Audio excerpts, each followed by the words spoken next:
Sichiaro. Javier. Buenas tardes a todas, ¿cómo andan? Un gusto presentarme. Mi nombre es Javier Sichiaro, trabajo en la UIT y dentro de la UIT trabajo en un proyecto que se llama Spotlight, del cual ahora les voy a comentar. Muchísimas gracias a Sunilda por esta posibilidad de charlar con ustedes este rato. Así que bueno, ustedes me dirán cómo es la dinámica. Cómo no, Javier, te voy a pedir, está la compañera Lucinda Espeche, que es la secretaria de Igualdad de Oportunidades de la Unión del Personal Civil de la Nación y secretaria general de Tucumán. Y quisiera que la compañera Lucinda Espeche te dé la bienvenida y a todas las compañeras y comenzamos a escucharla y agradecerte profundamente la amabilidad que tuviste y me disculpe que se insistía tanto yo. Así que gracias, Javier. No, gracias, un gusto saludar a Lucila también. Bueno, pues Lucinda. Hola, ¿me escuchan? Sí, Lucinda. Ahora sí. Ahora sí. Bueno, buenas tardes. Bienvenidas a todas las compañeras y compañeros a través del Zoom. Bueno, todo cambia en la vida y esto es uno de los cambios. Bienvenidos a todos. Agradecer siempre a la compañera Sunilda que empezó con esta secretaría también a andar, digamos, porque estábamos medio quietitas, porque bueno, siempre con el temor que tuvimos, yo creo que lo hemos vencido un poco el temor y empezar a trabajar cada secretaría. En esta la Secretaría de Igualdad de Oportunidades y bueno, agradecer a ella que pudo conectarse con este compañero. Javier, bienvenido, bienvenidos a todos, todas en este primer encuentro que tenemos para escuchar la importancia que es de la violencia laboral y el acoso sexual. Ustedes no se imaginan. Nosotros la tenemos a la ley y es la primera ley en Tucumán y gracias a Dios hemos avanzado un montón con esta ley. Más allá de que inclusive es para el Estado, pero hay compañeros que son de los privados y la están usando y están aprovechándose muy bien de esta ley y gracias a Dios saliendo adelante. Así que nosotros tenemos que tener, y yo soy fanática del sentido de pertenencia. Si todas tenemos y todos tenemos el sentido de pertenencia de la Unión, vamos a respetar el lineamiento del Consejo Directivo Nacional que nos da el compañero Andrés Rodríguez. Eso tenemos que tener siempre en la cabeza, que hay una cabeza de la Unión y nosotros tenemos que obedecer a ese lineamiento.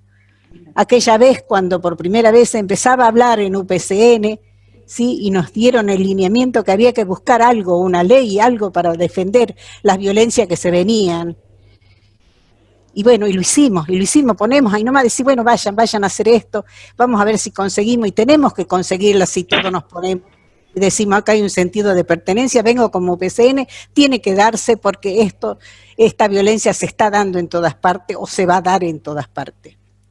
Gracias a Dios fuimos escuchados y bueno, para eso, compañeros, les transmito que todos debemos usar el sentido de pertenencia de la Unión. No es que porque digamos la igualdad de oportunidades seamos mujeres y nos cambiemos y nos vamos, no, si agarramos esto, sí, la Secretaría de Igualdad de Oportunidades, nadie las trae de los pelos, simplemente le decimos que deben unirse, trabajar, poner todo lo que ustedes tengan para fortalecer la unión en su provincia, fortalecer la unión en su provincia. Al fortalecer la unión en su provincia, fortalecemos el Consejo Directivo Nacional, a donde está nuestro compañero, ¿sí? Y a donde están todos los compañeros de la Unión, en ese caso Sunilda, que es la que trabaja para que podamos hoy estar juntos. Así que bueno, bienvenidos, gracias Sunilda, gracias Javier, y a todas las compañeras y compañeros que hoy se sumaron, y qué importancia, qué lindo, la verdad que es una alegría muy grande cuando hay muchas cosas para discutir, yo las veo, ¿no? A través de lo que estamos unidas por grupo, yo veo como ayer, por ejemplo, decían de un tema que bueno, lo vamos a hablar más adelante. Muchas gracias. Ahora escucharlo a Javier. Linda, muchas gracias. Bueno, ahora le vamos a dar la palabra al compañero Javier Sichiaro. Y está muy requerido por todas las trabajadoras, que ha realizado, la verdad que realizaste muy bien el trabajo, todos hablan de vos, Javier, las compañeras del gastronómico estaban contentas, muy contentas, las compañeras de Salta, las compañeras de Jujuy, y dentro de UPCN tenés una admiradora número 1 que es Dina Rojas. La compañera Dina Rojas siempre, ¡ay, Javier! Bueno, Javier, Javier, queremos que todos te conozcan, que te escuchen detenidamente y después podés escuchar lo que hacen y la importancia de este convenio que viene a fortalecernos, que hemos trabajado tantas veces en soledad. Bueno, ¿qué querés que más te diga? ¿Te presentás vos, Javier? Lo que vos Sí. Bueno, Hago la introducción. Gracias, Javier. Muchas gracias, Unilda. Un gusto estar con todas y todos ustedes en este rato de esta tarde. Efectivamente, me toca dialogar por mi trabajo con muchísimos representantes de las y los trabajadores a nivel nacional y en las provincias. Y ahora van a entender también por qué me toca estar bastante en contacto con colegas de Salta. Le mando un saludo grande a Dina, que todavía no la encontré ahí en la pantalla, pero si está por ahí, ahí la veo. Un saludo grande a todo el equipo de Salta y de Jujuy también y de la provincia de Buenos Aires. A ver, yo me desempeño hace 6 años en la oficina del OIT, acá en Argentina, que tiene sede en Buenos Aires, y hace 1 año y un poquito más formo parte de un proyecto que se llama Iniciativa Spotlight, que es un proyecto global de la Unión Europea y el Sistema de Naciones Unidas, que tiene por objetivo contribuir a la erradicación de la violencia contra las mujeres y las niñas. Y lo que hacemos desde OIT, en el marco de ese proyecto, es trabajar el vínculo violencia de género, mundo del trabajo, ¿no? Involucrar a los actores del mundo del trabajo, como ustedes, como los sindicatos, pero también con las y los empleadores, con las áreas de trabajo de los gobiernos en esta temática, ¿no? Y uno de los grandes instrumentos que tenemos para trabajar este tema es sin duda el convenio 190 sobre la violencia y el acoso en el mundo del trabajo, sobre el que me gustaría presentarles los grandes lineamientos en 15, 20 minutos, quizás en unos 5 minutos agregar alguna acción puntual que hemos estado haciendo en este año de trabajo, y después me interesaría quedar a disposición de consultas, comentarios, y también escucharlas a ustedes, porque, bueno, por supuesto también me interesa conocer el trabajo que se está realizando y pensar, bueno, qué líneas de trabajo eventualmente podemos apuntalar entre OIT y UPCN. Permítanme compartirles una presentación. A ver si... Ya que te doy participación de pantalla. No, gracias. Fíjate ahí ya si puedes... Perfecto, ahí me está dejando. Perfecto.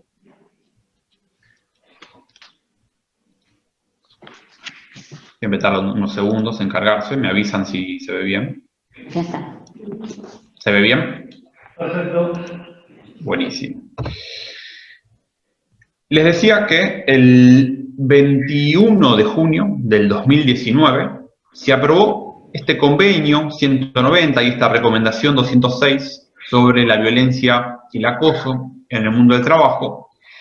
Y siempre me gusta empezar con esta foto cuando comparto este tipo de contenidos y de reflexiones, porque de alguna manera me parece que refleja, ¿no?, lo que significa aprobar un convenio en el marco de la OIT, ¿no?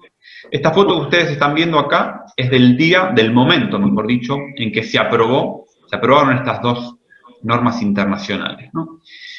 Y si uno tuviese que entender por qué tanta alegría, ¿no?, ustedes ven ahí caras, digamos, de celebración, ¿no?, eso tiene que ver con que llegar a que un convenio y una recomendación sean aprobados requiere un enorme trabajo. Y un enorme trabajo, en primer lugar, porque este tipo de normativas se discuten todos los años en una conferencia internacional de trabajo. Como ustedes saben, OIT es la única organización tripartita del Sistema de Naciones Unidas, la única que reúne no solo al gobierno, sino a representantes de los trabajadores y de los empleadores, lo cual hace complejo, ¿no?, llegar a consensos, ¿no? Hay intereses seguramente disímiles entre estas tres partes. Y a eso agréguenle que es un organismo que tiene 187 países miembros, ¿no? Con diferencias económicas, sociales, culturales, religiosas, lo cual, bueno, hace complejo tener acuerdos. Hace 8 años no se aprobaba en el marco de la conferencia una norma internacional. La última había sido la que tenía que ver con las condiciones de trabajo de las trabajadoras de casas particulares, en el 2011, y 8 años después, con varios años de discusión, se logró tener una normativa internacional, un convenio, una recomendación sobre la violencia y el acoso en el mundo del trabajo. Por eso esas caras de alegría que ustedes ven en esta foto. Y un poco para resumir cómo se llega a una norma internacional, yo acá les estoy compartiendo una breve línea del tiempo, ¿no? Si ustedes se fijan, en el 2015 empezó formalmente este proceso, cuando se incluye, ¿no?, esta temática para ser discutida en la Conferencia Internacional de Trabajo del 2018.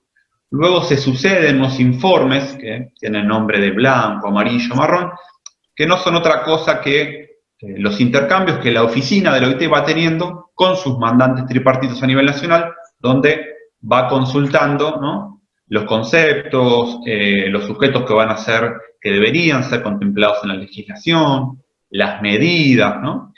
Y producto de esos intercambios que se dan durante estos años, se llegó a una primera discusión, que fue en el 2018, ¿no?, donde no hubo acuerdo y se pasó a un segundo momento, que fue el 2019, la conferencia 2019, donde sí se logró aprobar estas normas internacionales. Que hay que ponerlo en perspectiva también, fue muy importante para la organización porque el año pasado fue el año del centenario de la OIT, ¿no?, donde cumplíamos nuestros 100 años, y para nosotros fue fundamental poder decir que en los 100 años seguimos siendo un organismo capaz de discutir y aprobar normas internacionales de trabajo en temas tan sensibles como este. Y por eso también para nosotros es fundamental estos espacios donde, bueno, damos a conocer esta normativa, conversamos con los actores del mundo del trabajo, recogemos su opinión y les pedimos siempre que nos ayuden también a seguir difundiendo esta agenda. Decimos que es un llamado global a la acción. ¿Y por qué lo decimos? Básicamente porque hubo un alto nivel de aprobación de estas normas, ¿no? Si ustedes miran ahí los números en la Filmina, 439 votos a favor recibió el convenio, son más o menos el 92% de los votos, y 397 en el caso de la recomendación, que es un 87%, ¿no? Altos niveles de aprobación. Vamos un poco al específico, ¿no? Y acá entramos en un lenguaje que voy a intentar que no sea muy normativo, sino más bien que les permita a ustedes comprender los grandes lineamientos, las novedades que traen estas normas. Una primera diferencia fundamental es que el convenio es un tratado internacional vinculante.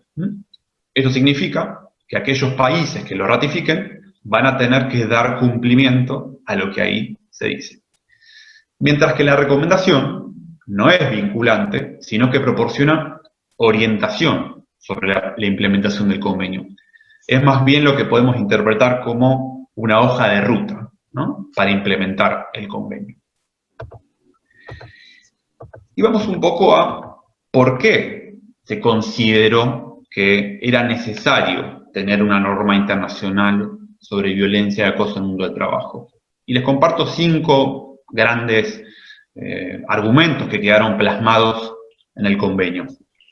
El primero es que la violencia y el acoso son considerados una amenaza para la igualdad de oportunidades e inaceptables e incompatibles con el trabajo decente. Un segundo argumento tiene que ver con que pueden ser una violación o un abuso de los derechos humanos.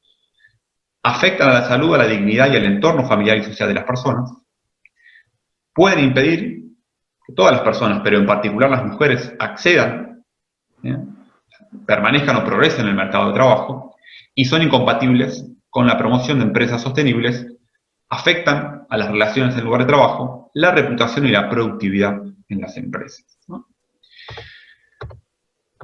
Y les decía que en general hay cierto consenso de que son normas bastante innovadoras, y eso lo podemos decir en primer lugar porque, y lo vamos a ver a continuación, recogen lo que decimos es la naturaleza evolutiva del trabajo, ¿no?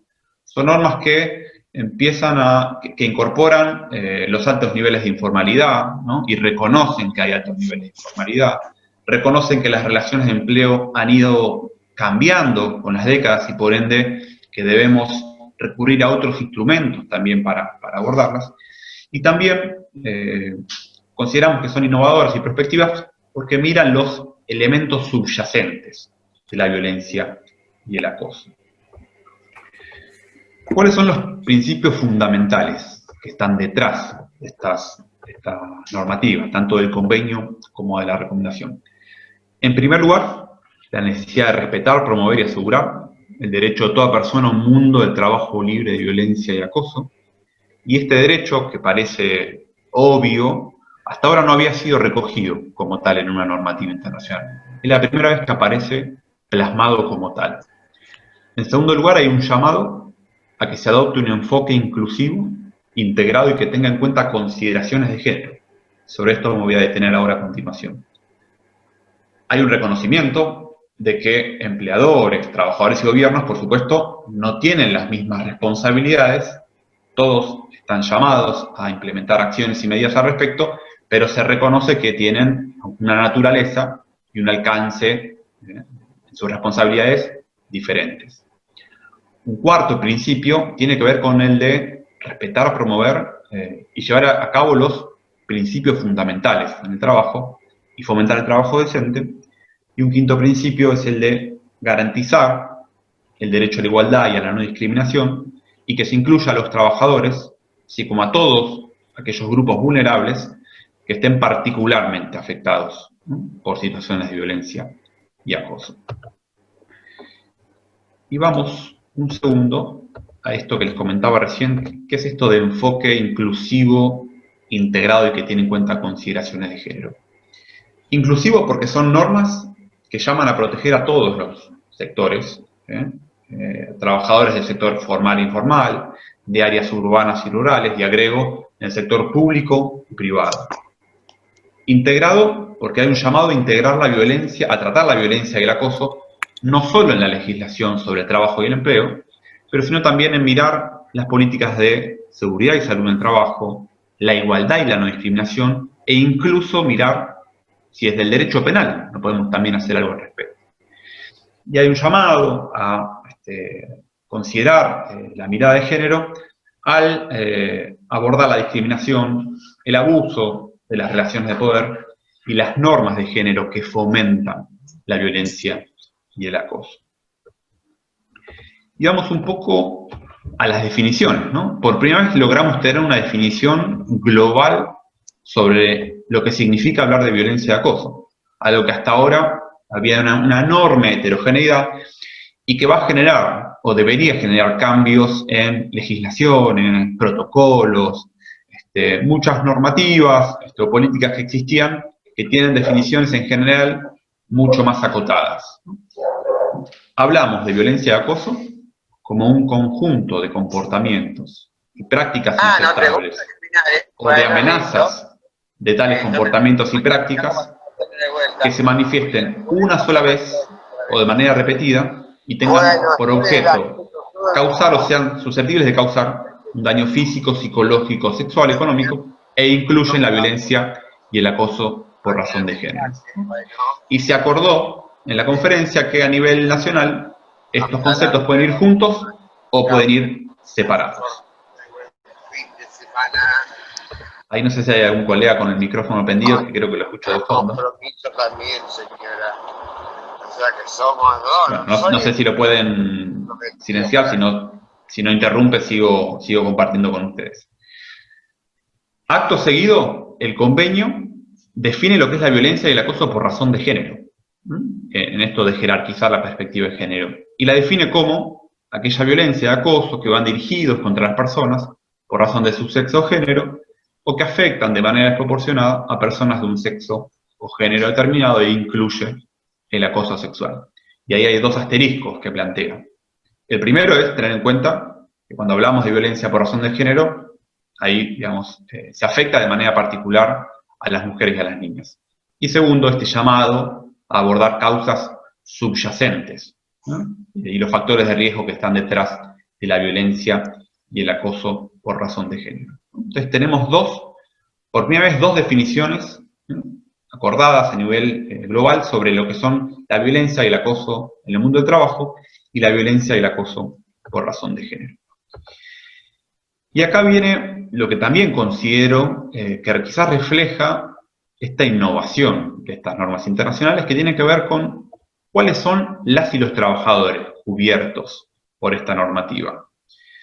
Y mientras hablamos de trabajadores asalariados, según se definan en la legislación y prácticas nacionales, personas que trabajen cualquiera sea su situación contractual, fíjense que el convenio va más allá y dice también que van a estar cubiertos personas en formación, como pasantes y aprendices, trabajadores despedidos, voluntarios, personas que buscan o postulan un empleo, e individuos que ejercen la autoridad o funciones o responsabilidades de un empleador, ¿no? Fíjense que va mucho más allá de la mera relación laboral que transcurre de 9 a 18 en un trabajador formal, ¿no? Es mucho más amplio. Y esto es importante, hay un llamado, ¿no?, a considerar aquella violencia o acoso que pueda implicar a terceros. Por ejemplo, compartían las colegas de la UTCRA que hicieron una encuesta para dentro del gremio sobre condiciones de trabajo, y cuando preguntaban por la existencia de situaciones de violencia, la mayor parte de quienes respondían positivamente sostenían que esa violencia había sido ejercida por un tercero, por un cliente en un restaurante, por un cliente en un hotel, ¿no? Entonces, es algo que también hay un llamado de estas normas a ser considerado, ¿no? Y la otra pata de lo que me parece que es bastante innovador, tiene que ver con, fíjense que hablamos de violencia y acoso en el mundo del trabajo, no hablamos de violencia y acoso laboral, ¿no? ¿Y esto por qué? Porque el convenio y la recomendación llaman a abordar aquella violencia y acoso que ocurren durante el trabajo, en relación con el trabajo o como resultado del mismo. A saber, el lugar de trabajo, aquellos espacios públicos y privados cuando son un lugar de trabajo, donde el trabajador cobra, donde toma su descanso, donde come, instalaciones sanitarias o de aseo, vestuarios, desplazamientos, viajes, cualquier tipo de evento relacionado al trabajo o a la formación relacionada al trabajo, comunicaciones relacionadas con el trabajo, y este convenio fue desarrollado antes de que se nos viniera una pandemia y de que el teletrabajo pasara a ser la norma para muchos. Fíjense qué importante que están comprendidas aquellas comunicaciones relacionadas con el trabajo como un ámbito en el cual se puede ejercer la violencia, en el alojamiento proporcionado por el empleador y en los trayectos entre el domicilio y el lugar de trabajo, ¿no? Nuevamente, fíjense cuánto más amplio de lo que originalmente suele estar comprendido cuando uno pareciera hablar solo de violencia laboral. Bueno, fíjense cuántos otros ámbitos y sujetos están comprendidos en estas normas internacionales. El convenio, yo les voy a dejar los títulos porque esto nos llevaría sino un rato más largo, pero el convenio se estructura en 3 grandes bloques, toda una serie de medidas de prevención y protección, un segundo, si se quiere, paquete de medidas sobre el control de la aplicación y las vías de recurso y reparación, y un tercer bloque con medidas que tienen que ver con la orientación, la formación. Entonces paso rápido estas filminas, en todo caso después volvemos con las preguntas, con el intercambio, pero me gustaba compartirles lo que para mí es el último pedacito fundamental de estas normas internacionales, que es que hacen un llamado a abordar también la violencia doméstica desde el mundo del trabajo, ¿no? Y el convenio dice que hay que reconocer los efectos de la violencia doméstica y, en la medida que sea razonable y factible, mitigar su impacto, ¿no? Y la recomendación, que como les decía al inicio es una hoja de ruta, y va un poquito más allá y nos da unas pautas más concretas. Plantea, por ejemplo, esquemas de licencias para víctimas de violencia doméstica, que sabemos que en muchos casos existen, modalidades de trabajo flexibles, que haya protección temporal contra el despido, que se incluya la violencia doméstica como un riesgo, ¿no?, relacionado al trabajo, ¿no? Y hay un llamado a promover acciones de sensibilización, ¿no? ¿Dónde estamos hoy? Se necesitaban dos ratificaciones para que el convenio a los 12 meses entrara en vigor. Y efectivamente las tuvimos. El 12 de junio Uruguay ratificó el convenio, fue el primer país del otro lado del río, y Fiji fue el segundo país. ¿Quién dice que Argentina sea el tercero? Ojalá, vamos a empujar esa agenda, detrás de eso estamos. Lo bueno es que con estas dos ratificaciones, el 25 de junio del 2021, del año que viene, el convenio va a haber entrado en vigor. ¿Cómo son los pasos que tenemos a nivel nacional, ¿no? Todos los países, todos los miembros de la OIT, tienen que someter el convenio a la autoridad nacional competente, en nuestro caso el Congreso de la Nación. Y en nuestro caso tenemos aprobado en el Senado de la Nación, en el proyecto enviado por el Poder Ejecutivo, el proyecto de ratificación del convenio, y hay dictamen favorable en nuestra Cámara de Diputados para la aprobación de ese proyecto de ratificación. Solo nos falta un pasito, no menor, que es el tratamiento en el plenario de la Cámara de Diputados, que creemos, por las conversaciones que se vienen dando en los comités, que todos los bloques van a votar a favor. Por lo menos así lo han expresado en las discusiones de las comisiones de Relaciones Exteriores y en la Comisión de Legislación del Trabajo. Todos los bloques vienen mostrando su apoyo a la ratificación. Y Argentina, una vez, ahí no termina, hay un pasito más, que es que, aprobado por el Congreso, nuestro Poder Ejecutivo tiene que depositar el instrumento de ratificación, así se llama, ante nuestro director general, ante Guy Ryder. Y con eso, podemos decir, tildado, Argentina habrá ratificado el convenio, habrá asumido este compromiso con la comunidad internacional y para adentro. Hay un sistema que tiene OIT para ir monitoreando cuál es el grado de cumplimiento que van teniendo los países, que es este comité de expertos sobre la aplicación de convenios y recomendaciones que yo les colocaba ahí en la pantalla, en la filmina. Y Argentina va a tener 12 meses, luego de que ratifiquemos, para que entre en vigor el convenio, ¿no? Hay que decir que ahí tenemos un paso fundamental, pero todo indica que vamos a tener que discutir inmediatamente después una ley nacional sobre violencia y acoso en el mundo del trabajo, ¿no? Argentina tiene una ley 26485 que aborda la violencia laboral contra las mujeres, pero no contra varones o diversidades. E incluso es una legislación muy buena, pero que habla de la necesidad de una sistematicidad en el comportamiento. Mientras que el convenio, si ustedes veían y tienen presente la definición, dice que alcanza con que una sola vez se produzca una situación para hablar de violencia y acoso. De la misma manera, y ustedes seguro lo saben mejor que yo, creo que son 12 las provincias que tienen algún tipo de legislación provincial para el sector público, ¿no?, para abordar situaciones de violencia y acoso. Pero nos está faltando el sector privado. E incluso esas legislaciones, uno habría que mirar si la definición que dan de violencia y acoso es tan comprensiva como la que está dando el convenio, o es un poquito más acotada, ¿no? Entonces, yo creo que Argentina tiene una muy buena base de la que partimos. Nos va a faltar un trecho más para poder decir que todo lo que está comprendido en el convenio va a poder ser abordado no solo desde el Estado, sino también por los empleadores y los trabajadores.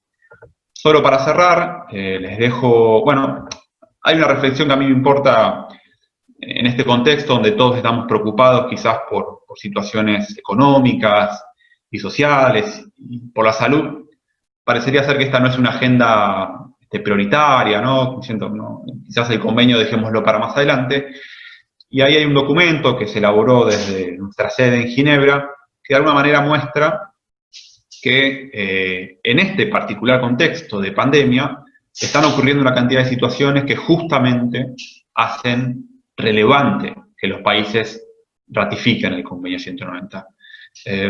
Situaciones de violencia que han sufrido trabajadoras y trabajadores de la salud en los lugares de trabajo y en los trayectos del domicilio del lugar de trabajo, trabajadores de supermercados que han sido, digamos, violentados cuando se acabaron provisiones en los primeros momentos de la pandemia, y el desafío que plantea el teletrabajo, ¿no? Que en muchos casos, lamentablemente, parece estar llevando a un incremento del ciberacoso, ¿no? Entonces, el mensaje es, este convenio, en este contexto, es más importante que nunca, y por eso también lo tenemos que seguir empujando para que sea ratificado por Argentina. Yo ahí les dejo, y esta presentación se las voy a compartir, un enlace a unos documentos técnicos que está elaborando nuestro equipo en Ginebra y que permite desmenuzar algunas de estas dimensiones, ¿no? Que les fui comentando. Un poco el convenio y la recomendación en pocas palabras, qué pasa con la violencia doméstica, profundizar un poco el trabajo, qué podemos hacer cuando nos encontramos con personas con discapacidad, o que han sufrido, o que tienen, perdón, VIH. Bueno, hay algunas notas que vamos nosotros también desarrollando desde OIT para afinar un poco todas las aristas que se nos vienen con esta discusión. Y siempre me gusta cerrar con el mensaje, sobre todo cuando converso con sindicatos, de no hay que esperar a que este convenio sea ratificado para hacer cosas en la materia. De hecho, ustedes ya tienen, y ustedes pelean por mejores condiciones de trabajo en el sector público, y están involucrados en muchos casos en la elaboración de protocolos, de incorporar este tema en la negociación colectiva. Bueno, seguir empujando esas agendas, proponer espacios de formación, avanzar en campañas de sensibilización y de comunicación, son todo el tipo de cosas que se pueden hacer desde los gremios, antes incluso de que Argentina ratifique, que me queda claro que se viene haciendo un montón, y para lo cual cuenten también con OIT, cuenten también con este proyecto para que las y los acompañemos. Muchísimas gracias, y en todo caso quedo sujeto a consultas y al intercambio. Muchas gracias. Y decimos, ¿tengo? Bueno, gracias, Javier, muy claro, tenemos mucha tarea realmente, porque lo más importante que veíamos en el convenio, todas las nuevas situaciones que no las teníamos, y el gran problema con los compañeros trabajadores contratados, o lo que no estaban, porque siempre que tratábamos un tema, si no, está contratado, no, o si es un becario, o si los monotributistas. Esto nos amplía muchísimo. Aparte, cuando uno está haciendo tareas en otro lugar, tenemos mucho trabajo, te digo, para hacer en todo el país. Hay que modificar las leyes, hay que actualizar todo, y nos va a llevar mucho tiempo. Te agradecemos muchísimo porque nos da una herramienta que nos va a llevar unos años, según el lugar del país. Yo quiero ahora, ¿qué te interesa? Que hablen las compañeras y que sepas la situación en distintos lugares y lo que se ha hecho, o no sé, te pregunto a vos. A ver, primero ahí comparto tu diagnóstico, Sunilda, y me queda claro que esto va a ser un trabajo largo y arduo, ¿no? El convenio marca el norte, si se quiere, pero después se nos viene una discusión sobre la legislación nacional, las discusiones que ustedes van a dar seguro en paritarias a nivel nacional y a nivel provincial. Queda claro que, si se quiere, acá es un para dónde tenemos que ir, pero va a haber que hacer muchas adaptaciones en el medio, muchas, y no subestimamos esos procesos, y cuenten también con nosotros cuando consideran que se les presentan obstáculos en esos procesos. Ustedes creo que también, como no tantos otros gremios, juegan un rol fundamental en la discusión de legislaciones provinciales. Yo lo he charlado con vos, o lo he charlado con Dina, ahí creo que también ustedes juegan un rol fundamental cuando haya que revisar la legislación, por ejemplo, en las provincias. Ahí creo que ustedes tienen un rol privilegiado y por ende clave, porque tal como dijo la colega al inicio, de la charla, Lucinda, también el sector privado mira, ¿no?, al sector público sobre qué pasa ahí primero y después nos salimos a adaptar nosotros, ¿no? Entonces, si se quiere, son un sector testigo para todo el resto de los sindicatos que también están mirando cómo plantarse frente a este tema. Lo que me interesa es la mezcla un poco de esas dos cosas. Quien tenga consultas sobre lo que charlamos recién, quien tenga comentarios o quien quiera compartir un poco su situación en la provincia, por supuesto, ahí me escucharé y en todo caso vemos también si hay posibilidades de compartir materiales adicionales, pensar agendas, pero estoy abierto para todo eso.